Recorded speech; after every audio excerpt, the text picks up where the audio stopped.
से मिलते थे, सामान सेटिंग से मिलता था, कहना नहीं पड़ता था, मेहमान आ जाए तो नाश्ता फट से रेडी आ जाता था। आज मेरी बहन नहीं है, आज मेरी बेटी नहीं है, आज इसके लिए हमको सोचना पड़ता है। ये पर्दे टेढ़े के टेढ़े पड़े हैं, कोई सीधा करने वाला नहीं है। इसलिए ऐसी बेटी बनो और बेटे भी ऐसे बनो। जैसे मैंने संन्यास लिया, आज के 10 वर्ष पहले मेरी माताजी आश्रम पर आई, तो मैंने कहा कुशल मंगल है माताजी। मेरी माताजी हंसती नहीं थी, बस ऐसे ही हल्का सा, और मैं बहुत हंसता था, तो मैं उनको भी हंसाता था। ऐसी बात कहता था, उनको हंसी आ जाती थी तो घूंघट काढ़ लेती थी और सिर नीचे कर लेती थी। मेरे से भी वो शर्माती थी, हालांकि मुझे जन्म दिया, गोद खिलाया। मैंने कहा मुझसे क्यों शर्माती हो? बोले क्यों नहीं शर्माऊंगी, तुम मेरे बेटे नहीं हो, अब तुम महान पुरुष, महान संत हो।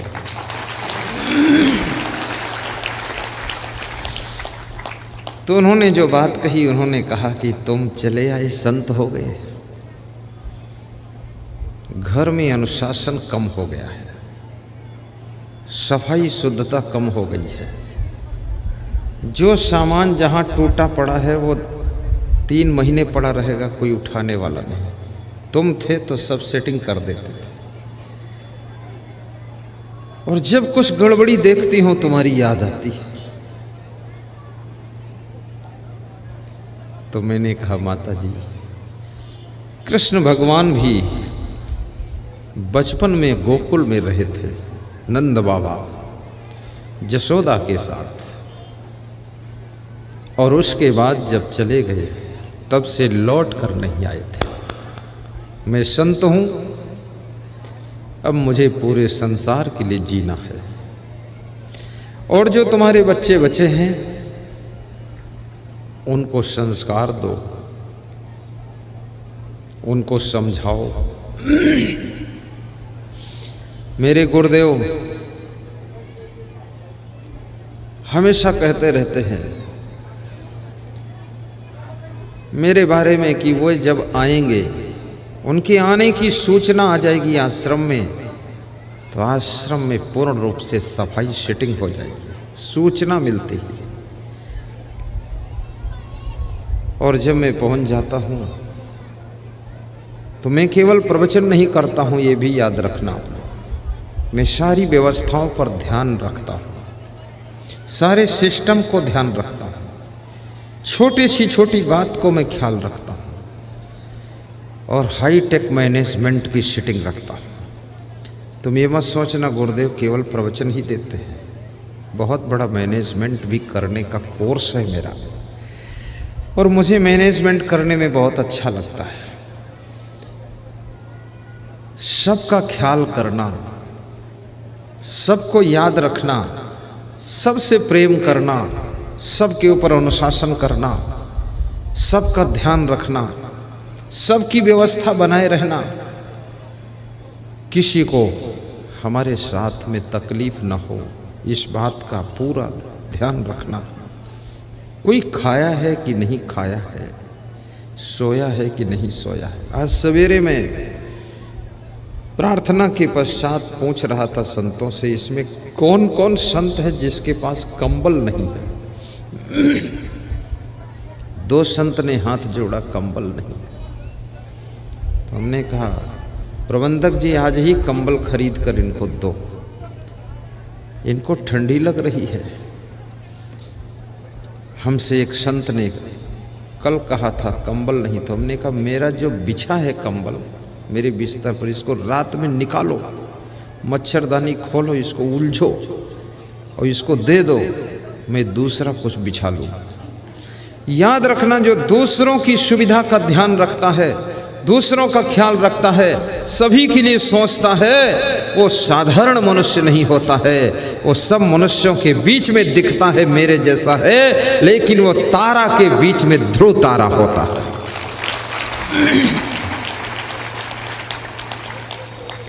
इसलिए मैं बहुओं से भी कहूँगा, सास ससुर से भी, माता पिता से भी, तुमसे भी, सबसे भी, तुम यदि महान बनना चाहते हो, आगे बढ़ना चाहते हो, बुद्धिमान बनना चाहते हो, सम्मान पाना चाहते हो, तो सबका ख्याल करो, आपाधापी मत करो।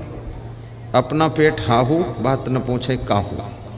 खाया पिया घाय के, सोया पाँव पसार, भोंदू कुछ जाने नहीं को हमको संसार। जो मिल गया चुपके से दूध भी 2 लीटर पी लिया, ये बहुत बड़ी बेईमानी है। दूसरे लोगों के लिए भी फिक्र रखो। घर में कोई चीज है, सबको देने की फिक्र रखो, सबका ख्याल रखो। मेरे दूसरे संत ने कहा आपका कंबल मत लो, मैं अपना दे देता हूँ। मैंने कहा तुम क्या ओढ़ोगे? बोले मेरे पास 2 है। तो हमने कहा 2 है तो दे दो, फिर 2 में से 2, 1 2। अगर तेरे पास है 2 तो उसमें से 1 2। उसने तुरंत दे दिया। अपनी बहू का भी ख्याल रखना। ये जो तुम्हारी बहू आई है, अपने माँ बाप के लाड़ प्यार में पली हुई बहू, कोमल हाथों से पाली पोसी गई लड़की वो, भाई के प्रेम को पाकर प्रसन्न रहने वाली बेटी बहन, तुम्हारे घर में बहू बनकर, पायल पहनकर, चूड़ी पहनकर, छम छम छम ऐसे आई है, चमक चमक कर, फुदक फुदक कर। बड़ी खुश है कि ससुराल में प्रवेश कर रही है। प्रवेश नगर कीजिए यह काजा, हृदय राग कौशलपुर राजा। तुम्हारे घर में प्रवेश कर रही है।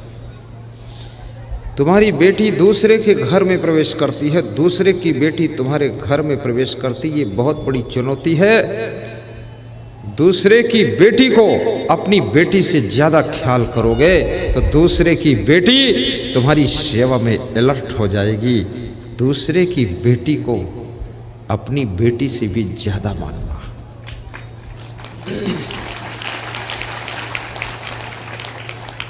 और इस संसार में यदि कोई सबसे बड़ी चीज है तो उस चीज का नाम है प्रेम।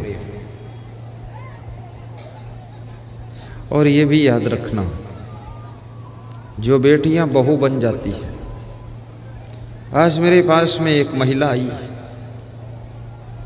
50 लोग और दर्शन कर रहे थे। वो बोली जब मैं मायके में रहती हूँ तो बिल्कुल ठीक रहती हूँ, अलर्ट हो जाती हूँ, और ससुराल में आती हूँ तो इतना नर्वस हो जाती हूँ। मैंने कहा बेटी, मायके और ससुराल में अंतर होता है। मायके में थोड़ा स्वतंत्रता होती है, दौड़ सकती हो, भाग सकती हो, कूद सकती हो, लेकिन ससुराल में थोड़ा मर्यादा से रहना पड़ता है। मायके में तुम माँ से जिद भी कर सकती हो, पिता से नखरे कर सकती हो, अपने भाई से झिकाझोरी कर सकती हो, लेकिन ससुराल में देवर से भी संभल कर व्यवहार करना पड़ेगा, पति से भी संभल कर करना पड़ेगा, क्योंकि ये कोई तुम्हारे ब्लड ग्रुप के लोग नहीं हैं। इनका ब्लड ग्रुप दूसरा है, और इनको अपना बनाने के लिए तुमको अपना अभिमान खोना पड़ेगा, तभी तुम इनको सबको अपना बना पाओगी। और जिस दिन अपना बना लोगी, ये सारे के सारे तुम्हारे इशारे पर चलना शुरू कर देंगे।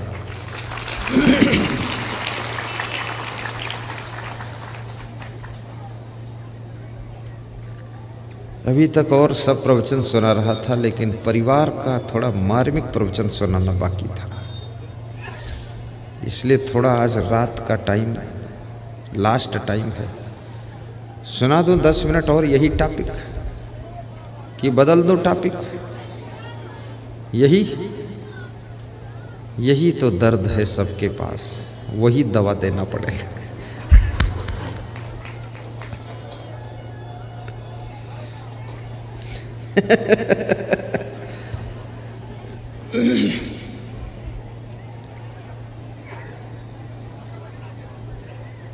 परिस्थितियां सदैव अनुकूल नहीं रहती हैं, समय परिवर्तनशील है, आयु गुजरती चली जा रही है, मन बहुत नासमझ है,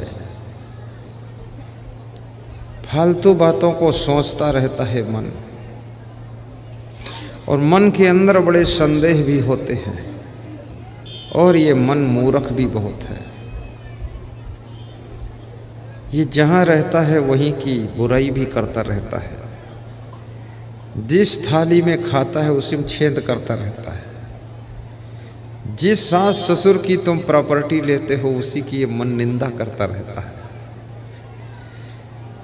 कितने लोग कहते हैं कि हमारे सास ससुर के पास बुद्धि नहीं है। बुद्धि होती तो ये 20 एकड़ जमीन तुमको क्यों देता हो? बुद्धि नहीं इसीलिए दिया है। ज़्यादा बुद्धि होती तो 10 एकड़ देता, 10 अपने पास रखता। सास ससुर कम बुद्धि के मिल जाएं तो ज़्यादा फायदा है, और ज़्यादा एडवांस बुद्धि है तो उनको कंट्रोल करना बहुत कठिन है। इसलिए कुछ लोग आपके परिवार में बुद्धू भी होना चाहिए। बुद्धों से बड़ी शांति रहती है, जहाँ बिठा दो वहाँ बैठा है अपना। और ज़्यादा बुद्धिमान होगा चुगुर बुगुर करेगा इधर उधर,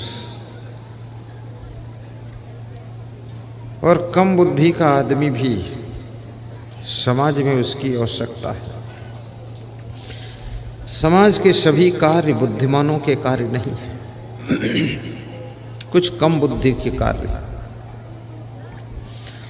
और घर परिवार में 1-2 बुद्धिमान भी होना चाहिए। गाड़ी में टायर भी होते हैं लेकिन इंजन भी होता है, पर स्टीयरिंग भी होती है। राम में जो गुण थे वो लक्ष्मण में नहीं थे, लक्ष्मण में जो गुण थे वो शत्रुघ्न में नहीं थे, और शत्रुघ्न में जो कलाएं थी वो भरत जी में नहीं थी, और चारों भाइयों में जो गुण थे महाराजा दशरथ में वो गुण नहीं थे। याद रखना, हर आत्मा दिव्य गुणों को लेकर, विलक्षण गुणों को लेकर, पृथक पृथक गुणों को लेकर इस धरती पर आता है, और सब निराला फूल खिलता है, और सबकी खुशबू बड़ी विचित्र होती है।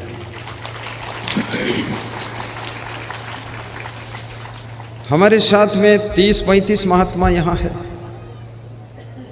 सब बिलक बिलक गुणों के महात्मा हैं, और उनके सबके गुणों की आवश्यकता है। आपके शरीर में आँख भी है और कान भी है। कान सुनने के लिए है, आँख देखने के लिए है। मुंह भी है और हाथ भी है। मुंह बोलने के लिए है, कुछ खाने के लिए है, और हाथ करने के लिए है। अगर पूरे शरीर में हाथ ही हाथ हो जाते, आँख ही आँख हो जाती, तो ये व्यवस्था बिगड़ जाती। इसलिए परिवार के अंदर भी सब क्वालिटी के लोग रहते हैं, राजनीति में भी सभी क्वालिटी के रहते हैं। राजनीतिक पार्टियों में देखिए, पार्टी के अंदर एक नेता है जो कुछ बोलता नहीं है, शांत रहता है। दूसरा नेता है खूब बोलता है, सबकी निंदा करता रहता है।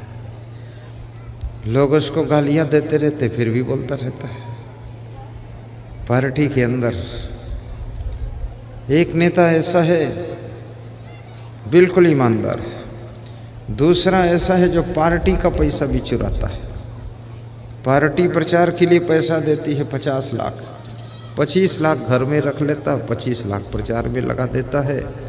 और पार्टी चुनाव हार जाती है तो कहता है क्या करें, समीकरण बदल गए थे। समीकरण, चुट्टा, समीकरण बदल गए।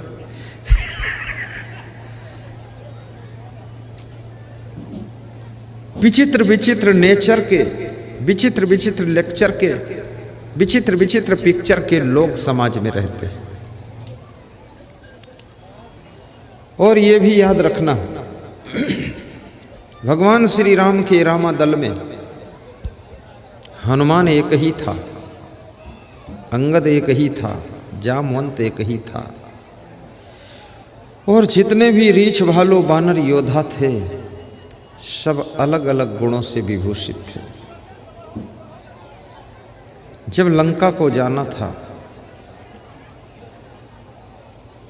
तो सबने कहा कि हनुमान जी जाएं, सीता का पता लगाएं।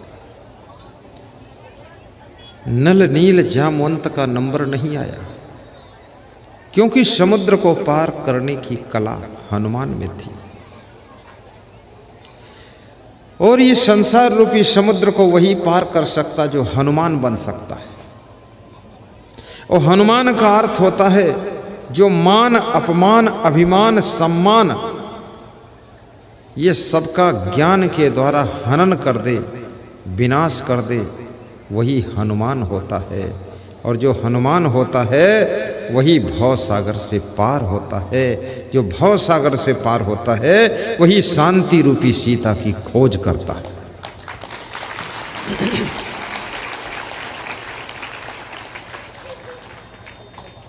हनुमान में एक विशेष गुण था कि ब्रह्मचर्य का गुण था। मनुष्य की सफलता में ब्रह्मचर्य का भी बड़ा महत्व है। यदि तुम गृहस्थ आश्रम में हो तो एक पत्नी व्रत, एक पति व्रत का ब्रह्मचर्य पालन करो। दिल्ली में जाकर, लखनऊ और पटना में जाकर विचलित मत हो। किसी के रूप सौंदर्य को देख करके, किसी की धन दौलत देख करके आपको अपनी पत्नी याद आनी चाहिए, आपको अपना पति याद आना चाहिए कि कितना विश्वास मेरे पति को मेरे ऊपर है, मेरी पत्नी को कितना भरोसा मेरे ऊपर है। आज मैं यहाँ कहाँ आकर्षित हो रहा हूँ। और जो लोग गलत गलत जगहों पर अट्रैक्शन होते हैं और जहाँ नहीं आकर्षित होना चाहिए वहाँ आकर्षित होते हैं, वे लोग अपने अस्तित्व को खो देते हैं, अपने व्यक्तित्व को खो देते हैं और अपने कर्तव्य को भी भूल जाते हैं। उनके साथ में जुड़े हुए जो मेंबर हैं, उनके भाई, उनके माता पिता, उनकी बेटी, उनका बेटा, उनकी पत्नी, दादी दादा, वे सब चिंता, टेंशन और दुख में गिर जाते हैं। आपकी गलती का भुगतान केवल आप नहीं करोगे, आपसे जुड़े हुए लोगों को भी आपकी गलती का भुगतान करना पड़ेगा। अभी यहाँ पर कोई एक आदमी बाहर गया था और वहाँ से उसके पैर में गंदगी लग गई है और उस गंदगी को लगाकर इसमें आ गया है और इसमें 50 जगह उसने पैर रख दिया है। थोड़ी थोड़ी गंदगी की मुहर लगाती है और उस गंदगी पर 50 लोग बैठे हैं। वो गंदगी उनकी पैंट में लग गई, साड़ी में लग गई और अब वो जाएंगे घर, जब सोएंगे बिस्तर पर तो गंदगी बिस्तर पर लग जाएगी, गंदगी रजाई में लग जाएगी। अब उस एक व्यक्ति की असावधानी जो गंदगी लगा कर आया और कितने लोगों तक गंदगी का प्रसाद बट गया।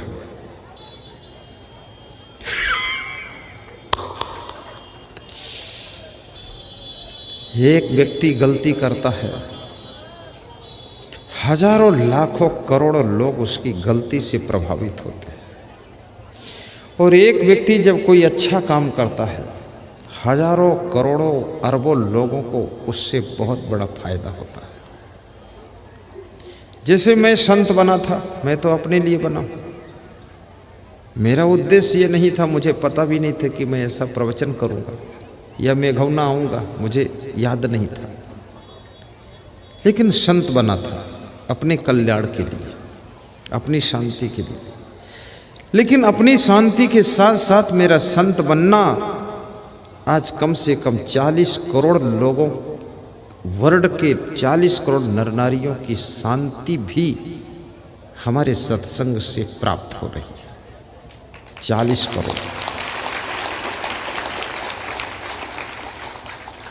साधु बन गए हम, तो इतने लोगों को फायदा हो रहा है। यदि हम बिगड़ जाते तो बहुत लोगों का नुकसान भी करते हैं, क्योंकि बुद्धिमान आदमी जब बिगड़ता है तो भी प्रलय करता है, और बुद्धिमान आदमी जब सही राह को चुनता है तो न जाने कितने लोगों की जिंदगी में सुख शांति पैदा कर देता है।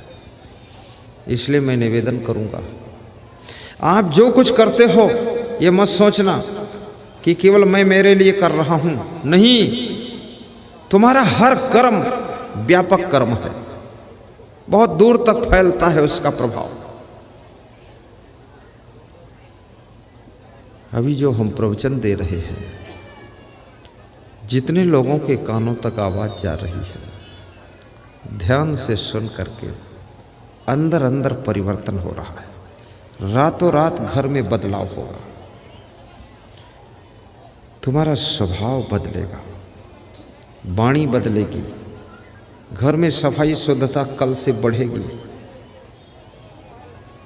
मैं यहाँ से जहाँ तक मेरी नज़र जाती सबको रीडिंग करता रहता हूँ, सबको पढ़ता हूँ, तुम क्या सोचते हो। और मैं ही नहीं पढ़ता हूँ आपको, आप मुझको पढ़ते। ये मत सोचना कि तुम पढ़ नहीं पाते, तुम खूब पढ़ते हो। तुम अगर मुझे तो मुझको बुलाते ही नहीं। मोबाइल में ही हमको रीडिंग कर लिया था और तुमने टीवी में हमको रीडिंग कर लिया था कि यदि मेघौना में कोई संत बुलाना है तो उस संत का नाम असंग है, और असंग को बुला के सत्संग कराना। टीवी और मोबाइल में बहुत से संत आते हैं, उनमें तुमने मेरा चुनाव किया है। तो चुनाव क्या ऐसे थोड़े कर लोगे, रीडिंग किया है आपने। मेरे को जांचा परखा और फिर लाइक किया है और उसके बाद में आमंत्रित कर दिया है। इसलिए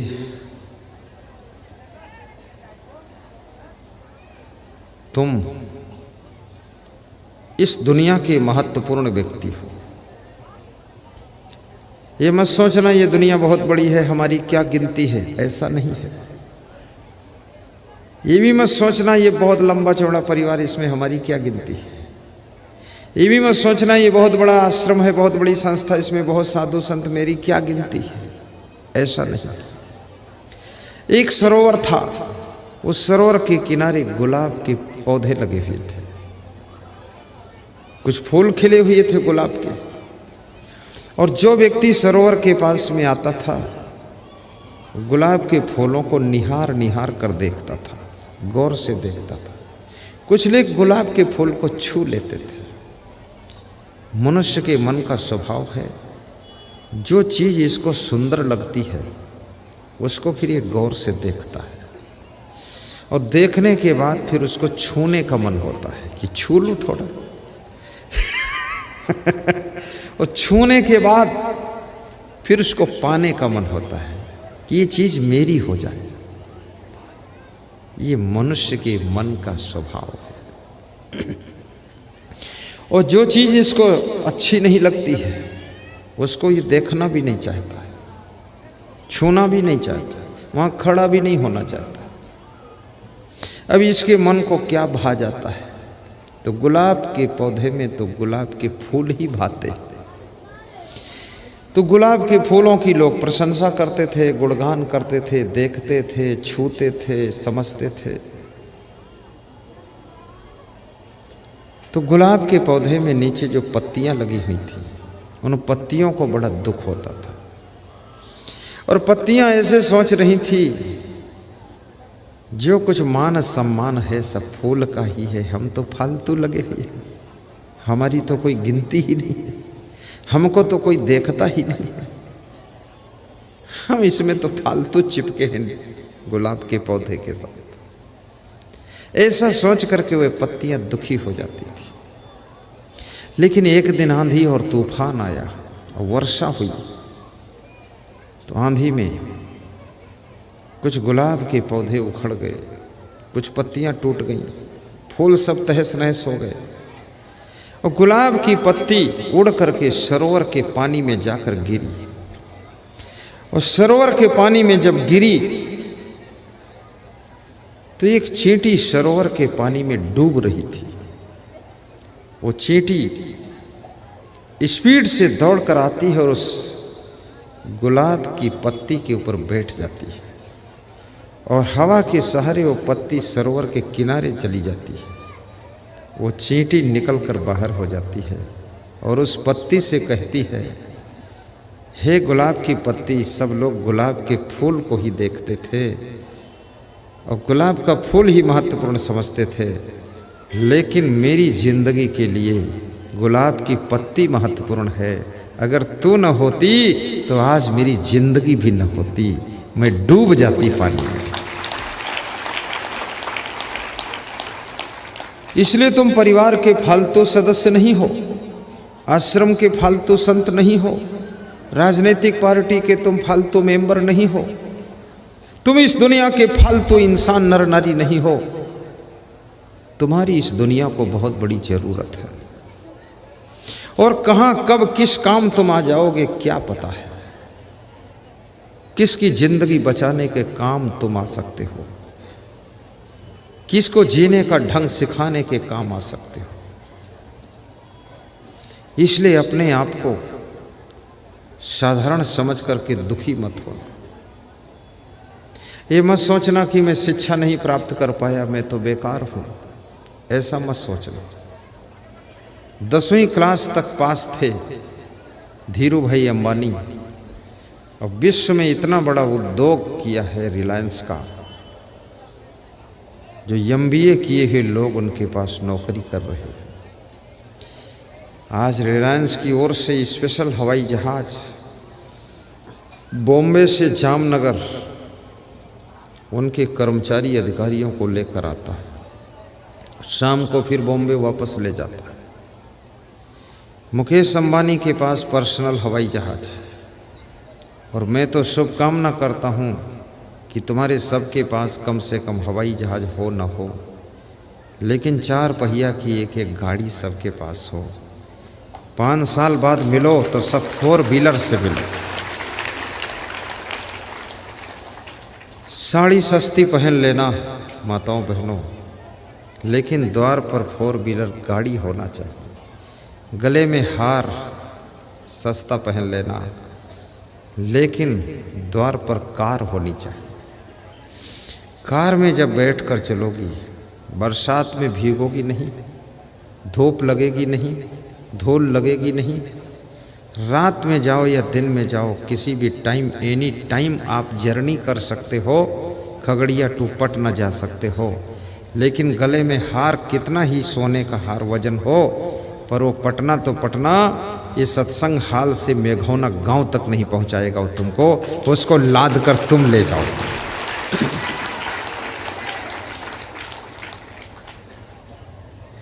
सोने चांदी के गहनों के लिए अपने पति को सोना हराम मत करिए। अगर सोने चांदी में सुख होता तो रावण की पत्नी मंदोदरी कितना सुखी होती। अगर सोने चांदी में सुख होता तो रावण सोने के महल में कितना सुख पा जाता। सोने चांदी में सुख नहीं, परंतु सोना चांदी पहनना चाहिए, पहनो, कोई हर्ज नहीं, लेकिन थोड़ा कम पहनो। और सत्संग में आओ, बिल्कुल कम पहन कर आओ। चैन खोने का डर नहीं, कुंडल खोने का डर नहीं, गले का हार कोई टेंशन नहीं, बिल्कुल साधारण पहनिए। और यदि पहनकर आई भी हो तो सोने की चैन दान भी कर दीजिए कि गुरुदेव आश्रम बना लेना, झंझट खत्म। कई माताओं बहनों ने हमको अपनी पायल दान दिया है, अंगूठी दान दिया है, सोने की चैन भी दान दिया है। तो मैंने कहा, मैं तो चैन पहनता नहीं माता जी, न पायल कोई पहनने वाला हमारे, क्योंकि पत्नी पतना कुछ है नहीं, कुछ नहीं, लेडीज वेडीज का काम खत्म। कोई स्त्री का लफड़ा ही नहीं, तो क्या करूं पायल। तो उसने, बड़ी अच्छी महिला थी, उसने कहा कि पायल मैंने इसलिए दिया है कि इसको बेच करके तुम हरिद्वार कुंभ मेला में भंडारा कर देना, तो हमारे जैसी बहुत माताएं बहनें आएंगी, तो पूड़ी सब्जी खीर खाएंगी, तो मेरी पायल जो है आपके चरणों में अर्पित करना सफल हो जाए।